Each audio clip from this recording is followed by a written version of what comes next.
I'm going to tell a story that I've never talked about publicly before, a story that Quincy Jones told me. It involves Michael Jackson, a chimp, and an enema. I will explain later.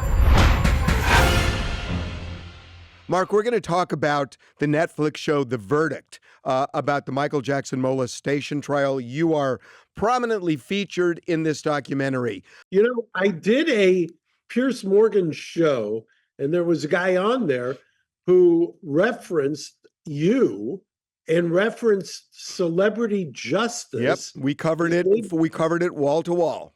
Yes, well, and for those who don't remember, that was a predecessor of TMZ, Yeah. was Celebrity Justice. It was a show I sold to Telepictures, and it was a Monday through Friday show where we covered celebrities in the justice system, and we were all over the Michael Jackson case. So I want to get into this because you were involved in this, and you know, in the end, obviously, Michael Jackson found not guilty, and from my vantage point, one of the main reasons that Jackson was found not guilty in that case was because of the credibility of the Arvizo family. Gavin, who was, I think, 13 or 14 years old, and he was very combative on the stand, and the mother, Janet, who a lot of people just called a fraudster, and there was a lot of information on her. So what really struck me about that, and I'm not in any way saying that I feel like Jackson was guilty or not guilty because I wasn't in the courtroom every day for sure, but that one of the things that seemed to come up over a period of years is Michael Jackson found a lot of dysfunctional families. And I think there's something behind that. Well, I don't know that you have the chicken or egg. At some point, anybody who is in the public eye, and I think I mentioned this both the other night and in the series as well. It's hard if you weren't alive at the time or of age at the time to overstate. In fact, it's impossible to overstate the level of fame and notoriety and talent and just the phenomena that was Michael Jackson in the 80s and going into the 90s. I don't remember, and I don't think there's anybody who has ever approached it since. And that's technically before the dawn of internet in some ways. And with the emergence of the internet, even people who are wall to wall now, you don't have. I think you're right. I agree with you on that. Yeah. Did you go to in the 80s, the Dodger Stadium concerts on that tour? Yeah, no, it was insane. I mean, Michael, look, you're right. But, you know, there's this thing about kids who become celebrities, that their growth gets stunted and that they really don't develop after that because then they're around adults all the time who make decisions for them. And that you see a lot of one of the reasons child stars are so screwed up is because they never mature. He became famous, world famous at 6 or 7. And so, you know, he seems, you know, at first you thought, oh, he's gravitating to kids because his growth was stunted. But he just, you know, hanging out with all these kids and, you know, coming up with nicknames like Blowhole, you know, for these kids, you know, it became problematic for a lot of people as they started to really look at Michael Jackson. So the interesting thing about, and for those who don't know, we're referencing not the biopic that came out that was at the behest of the estate, which has done wildly successful. Last time I looked, somewhere in the neighborhood of $700 million worldwide. But this is the Netflix docuseries, which is focused on the trial and it named The Verdict. And for those who don't remember, he was prosecuted by the then DA, who's passed away, Tom Sneddon, in the Santa Barbara County and specifically the Santa Maria Court, presided over by Judge Melville. And that case ended up in an acquittal across the board on every count. And I, in full disclosure, represented him in the run-up to that in the Child Protective Services investigation that took place before that. In fact, I was not only his lawyer when he was arrested, I've told you before, I was sitting doing Scott Peterson's preliminary hearing wearing a pager.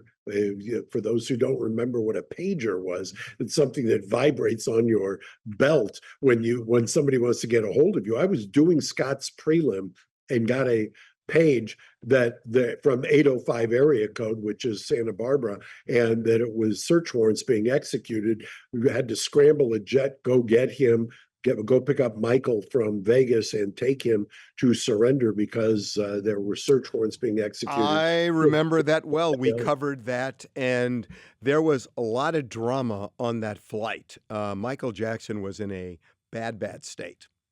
Well, not only was there a lot of drama on that flight, there was also a gentleman who's also passed away since then, who was the private jet operator who decided he was going, I only learned later, he decided he was going to put a pinhole camera inside of the private jet, and he filmed us as we were flying from Vegas to and that film got released. And he tried to sell it. I got a call from Greta Van Susteren telling me that somebody had offered it to her for $1 million. I'm sure they came to you as well. I believe he was prosecuted, by the way. Well, I got a restraining order the next day, and before I could, and basically to extract the video from the lawyer who had it, before I could get there, I think it was Tom O'Brien was the U.S. attorney. He had the FBI run over there, pick it up, and they prosecuted the guy. You were worried he was going to kill himself or die. I will tell you, I just talked to Ben Brofman recently about this, and I brought in Ben because count one of that indictment, I always thought was directed at me and the investigation. And I said, I'm going to need to testify in this case. And I did end up testifying, not once, but twice in the case. But I didn't think, and Ben didn't think, that he would survive a trial. I remember the arraignment where Michael somehow levitated to the top of that SUV. And there's a picture of Ben and I looking up at that. And Ben jokingly said to me, if we don't get this guy under control, he's going to come to court in his pajamas. And he did. Ended up doing that. Yeah. And we'll get into the drug issues. But I guess, look, he was found not guilty. It wasn't necessarily satisfying to the public. There are some people who always felt he was not guilty, and then there were people who just didn't buy it. There was a lot of smoke around Michael Jackson. I mean, you gotta acknowledge that. Let me tell you something that I find interesting, and I haven't talked to Tom Mesereau. The last time I saw Tom, we were both at the Metropolitan Detention Center. Just said hi. I haven't talked to him since. He's separate and apart from me. I tried Peterson, and I said the biggest mistake I ever made in Peterson was that I had agreed with the prosecution not to have cameras in the court. Right. Because I thought that the urban legends and the fact you didn't have a sequestered jury had polluted. It was in the ether. People expected what they were supposed to do. By the way, I think I was prescient because the foreman was removed because he said he wasn't delivering the verdict. He said it on the record. I'm not able to deliver the verdict that the community expects. Separate and apart from me, we didn't discuss it. Tom did an interview, and he said at one point that was one of his regrets in Michael's trial, that it was not televised for a completely different reason, but ultimately because if the public had seen the evidence as it came out, they would have understood just how ridiculous the case was. I remember testifying, and it was a very, I thought, relatively small courtroom. And so I was sitting in the witness stand very close to that jury. And I remember Ron Zonin, who was the deputy line prosecutor. God, I know all these names. Yeah, and he was cross-examining me, and he made a couple of mistakes. And I was my flippant self and said a couple of things. And this jury was laughing. And I remember coming out of there and telling Pat Harris, who was with me, this jury is never going to convict him. I remember there used to be a restaurant. You remember you ever get to Pasadena, a place called Burger Continental? No. Burger Continental was kind of an institution in Pasadena. It was run by Harry and Gary Hindoyan, and they used to serve voluminous amounts of food, and it was a favorite haunting place of law enforcement for the obvious reasons. And I invited Snedden to come down before he brought the case, but after the search warrant, to try to talk him out of filing the case. And we sat at Burger Continental, I'll never forget it. And I ordered, and you can't order a small portion of food. It was mounds of food, and we were eating it. And I'll never forget Sned walking out of the place holding a plastic bag. With That's why he's dead, Mark. Yes, because he ate too much food at Burger Continental. And I kept telling him, there is no way you can win this case. I said, I have investigated this family. I know everything there is to know about this family. It's a disaster for you to go forward with this. How is this going to be your legacy? That you're kind of the looking after Michael as the great white whale, so to speak. But he was determined to bring this case. He was determined to prosecute this case against all odds and against all because they evidence. thought he thought they would believe the kid. And I agree with you. Family was a disaster, and the verdict was unsurprising. You want to hear my story? Yes, okay. Please. Then I want to get into some of the things, including the drug use that ended up killing him years later. We're going to get into that. So here's my story. That when the trial went down in '93. I was the investigative reporter for the 93 was Jordan Chandler. Oh, I'm sorry. It was 2000. No, 2000. No, roughly, excuse me. I'm 4, actually thinking of '93. Right. I know you are. '93 was when Jordan Chandler made the allegations against Michael Jackson, and they ended up settling, reported $20 million. So in the middle of this trial, I get a call from Quincy Jones's production company, which was in Burbank, right around the pass. And they said, we're thinking of doing a series kind of called Rip from the Headlines. And we wondered if we could have a meeting with you and just kind of go over the types of stories you're covering, because we're brainstorming this. And I said, sure. And so I drive over there one afternoon, and there are like 20 people in this conference room, not Quincy Jones yet. So all these guys are asking me questions about the stories that I'm covering. We're going through it. All of a sudden, Quincy Jones walks in, and he sees me, and he says, hey, man, he says, I got a story for you. And he starts telling me this story. And he says, I went to Neverland one weekend, and I think he even told me the time frame, but I forgot. And he said, I went to Neverland, and Michael let me sleep in his suite, and Michael took a different suite at Neverland. And so he says, around midnight, there is a knock at the door, and I'm thinking, who the heck is this? And he says he hears the housekeeper in the dark saying, Michael, Bubbles? Bubbles is his chimp, right? And Quincy says to me, I turned the light on, and there's the housekeeper holding 2 enemas. And Quincy says, the housekeeper looked at him and realized it's obviously not Michael. And she said, oh, I'm sorry. And she walks away. And Quincy's laughing. And everybody in the room is horrified that he's telling, I'm the investigative reporter for CBS. And so he leaves, and they don't know what to say. So they just continue the meeting. The next day, I get a slew of phone calls from his people saying, that was off the record, and I'm saying to them, guys, just so you know, if you want something off the record, you have to say it before you tell whatever story it is you're telling. But he never said off the record. He just told me the story. And they are just freaking out. And I never did the story because I couldn't verify it.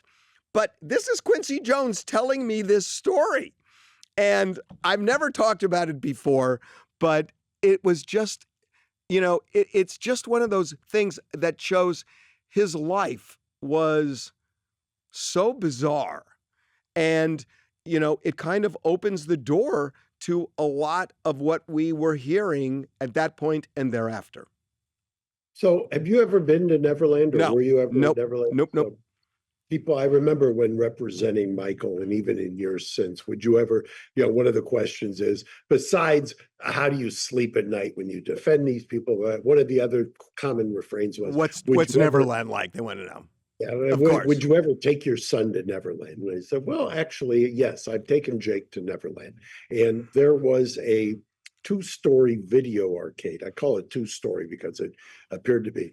And you flip the lights on, and I will never forget Jake's eyes bugging out as he was playing at Neverland and going inside of the house. And then you go and you take a look at the theater, and the theater had an incredible kind of working candy area and a popcorn machine, and then that train that was very reminiscent of Disneyland. And it was kind of a magical place. And for those who did not know Michael, by the time I got there, because it's funny you mentioned 93. In 93, as you will remember, Howard Weitzman, the late great Howard Weitzman, was representing Michael. Right. Fast forward. I think he was the first lawyer in the trial, in the prosecution. He was the lawyer handling the investigation. Right. He was also the first lawyer. You can sometimes see some pictures of OJ coming out of the LAPD headquarters, and Howard is kind of walking OJ out. He was before Johnny took over. And so OJ and Johnny were kind of the go-to lawyers in LA in the 80s. And, OJ and Johnny. You mean Howard and Johnny? Howard and Johnny. And they both represented, right. They both represented OJ. Right. Yeah, exactly. And so Howard talked about the impact. I talked to him about the impact that case had on Michael. Fast forward 10 years to 2003, and Johnny was already sick at that point, right. Cochran. Right. And Johnny had already had, along with Ben Brofman, had tried Diddy's case in New York, had got the acquittal, had sworn after OJ he was never going to do a criminal case. Diddy got him to go back and try with Brofman the case in New York. But Johnny was already sick and he could not handle Michael's case at that point. I met with him and we talked about it, and it was, Johnny was sick, but Johnny also was extremely concerned, as I was, as to whether he could make it through a trial. And that he made it through a trial, and Tom got him acquitted across the board. But he was I hate to say, because I didn't know him that well, but a shadow of his former self. 93 took it out of him. 93, by all accounts, talking to people who were around him. And I talked to all of he had a delightful woman that was kind of by his side. I saw reports about Paris, his daughter, saying that he had OD'd at one point. I know I had that. Well, he was out of it for so much of the trial on drugs. Well, he was out of it just in general at that point. It had taken such a toll. It really, I think, brings home in sharp focus. Just people don't understand when you go through something like that, when you're watching somebody go through, and with that kind of attention, with that kind of scrutiny, and with the horrific allegations, it takes a toll that people can't withstand, and he could not withstand it. I think the trial killed him, actually. Well, or Arnie Klein and other doctors killed him, by keeping him addicted to drugs. I mean, I remember covering it, and that there was a moment where the judge said, I'm going to throw him in jail if he doesn't get to court within an hour. And then he showed up looking utterly out of it in his pajamas. And, he was in the throes of addiction, back then.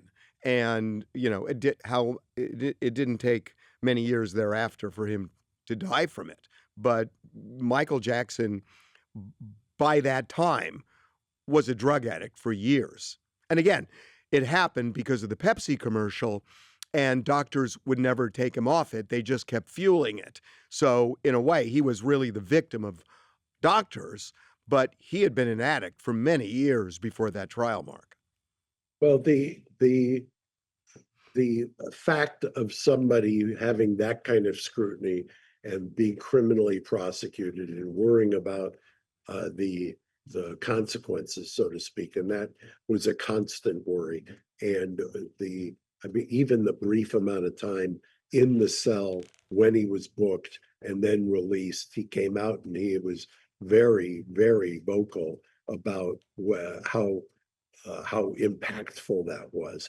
And so then, the next kind of phase of this is people say, well, do you think, there's always the question, do you think he was guilty of that in that case? And I've always said, and I've always consistently said, based on everything I saw involving that family, there was no way, and I meant it when I talked to Snedden, I meant it afterwards, there was no way that I believe that case was a criminal prosecution. I can't speak to, and I don't know that anybody can speak to any other case, any other accusation, but that case was, to my mind, I could go on and on and on as to why that case never should have been brought. Well, and I hear you on the Arvizo family. I hear you. I mean, remember, didn't they get the same lawyer that had previously represented the accuser from 10 years before? The woman, the J.C. Penney incident, some of the other things that were I remember that now. I forgot about the J.C. Penney. Look, I want to bring up something else. They played the Martin Bashir documentary about Michael Jackson during the trial. And, one of the things was a lot of people thought Bashir was trying to do a hit piece on Michael, and they're playing this whole thing. But something came from this, and it really struck me. And it's funny, because it connects with me with another case that I covered. When they played the Martin Bashir documentary, there were jurors that were dancing in their seats, listening to the music. And there is a star power that is undeniable in trials like this, where, you've got Michael Jackson sitting there, and then all of a sudden you're watching his music. You've got stars like Macaulay Culkin coming in and supporting him, and jurors get starstruck, and they fanboy and fangirl out with people that resonated with them. And I think, being able to play his music, I think really mattered. And it reminded me, one of the most interesting cases, Mark, I have ever covered was Dolly Parton was sued in federal court in LA for allegedly ripping off 9 to 5. And these two songwriters sued her. And I covered this trial. And there was like a similarity between their song and 9 to 5. And then they called Dolly Parton to the stand.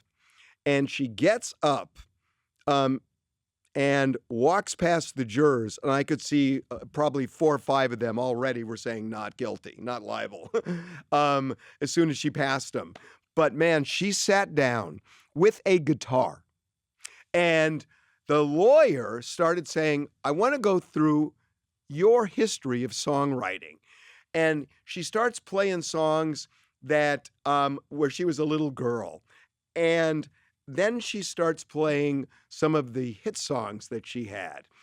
And then they start asking her about 9 to 5. And I remember in her twang, she looks at the jury and she says, well, I can put it this way, that I consider all of my songs my children. It just happened that 9 to 5 grew up to be president. And then she pulls the guitar out and she starts playing 9 to 5 and singing. Not only is the jury doing this, but the judge is swaying. And I just thought, how many minutes is it going to take for this jury to say not liable? It took a few minutes, and that was it. And Dolly Parton won the case. And it really taught me the power of celebrity when I watched that trial. Well, and you put your finger on the pulse of something, kind of the anecdotal observation, that when you're famous, you do get a presumption. When you're infamous, you get a presumption, but it's usually the opposite direction. The thing that I never understood tactically by either Ron Zonen or by Snedden is, why did they bring it in Santa Maria? Because that was the venue, presumably. But remember, that ranch required hundreds of people, vendors, workers, to maintain it and to keep it. He was one of the great, probably the number one or number two employer in that portion of the North County of Santa Barbara.